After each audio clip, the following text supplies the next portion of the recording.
नमस्कार, स्वागत आहे तुमचे आमच्या चॅनलमध्ये। आवाज महामुंबईचा, शोध बातमीचा, कौल मनाचा। चला तर मग आमचे चॅनल शेअर करा, लाईक करा आणि सबस्क्राइब करा। धन्यवाद। कामोठे वसाहतीतील सेक्टर 36 मधील आंबेश्रद्धा या निवासी इमारतीत मंगळवारी पहाटे भीषण आग लागली। लक्ष्मीपूजनाच्या दिवशीच घडलेल्या या दुर्घटनेत आई व मुलीचा जागीच होरपळून मृत्यू झाला आहे। पहिल्यांदा शॉर्ट सर्किटमुळे ही आग लागल्याचा प्राथमिक अंदाज वर्तवण्यात आला आहे, मात्र नंतर आग मोठ्या प्रमाणात वाढल्याने घरात असलेल्या सिलेंडरचा स्फोट झाल्याचे नागरिकांनी सांगितले। या घटनेनंतर परिसरात एकच खळबळ उडाली आहे।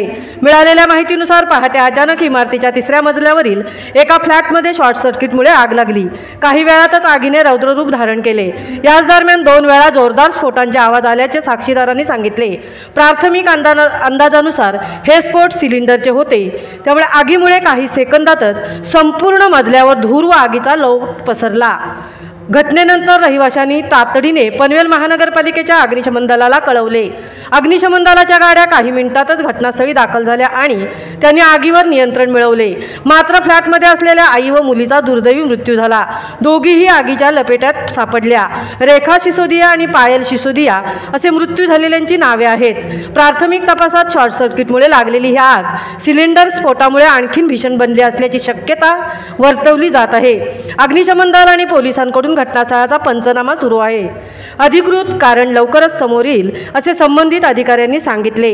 घटनेची माहिती मिळताच पनवेल विधानसभा मतदारसंघाचे आमदार प्रशांत ठाकूर यांनी घटनास्थळी धाव घेतली। त्यांनी परिस्थितीचा आढावा घेत आपत्कालीन यंत्रणांना तातडीने मदतकार्य करण्याच्या सूचना दिल्या। लक्ष्मीपूजनाच्या दिवशीच घडलेल्या या दुर्घटनेनंतर संपूर्ण परिसरात शोककळा पसरली आहे।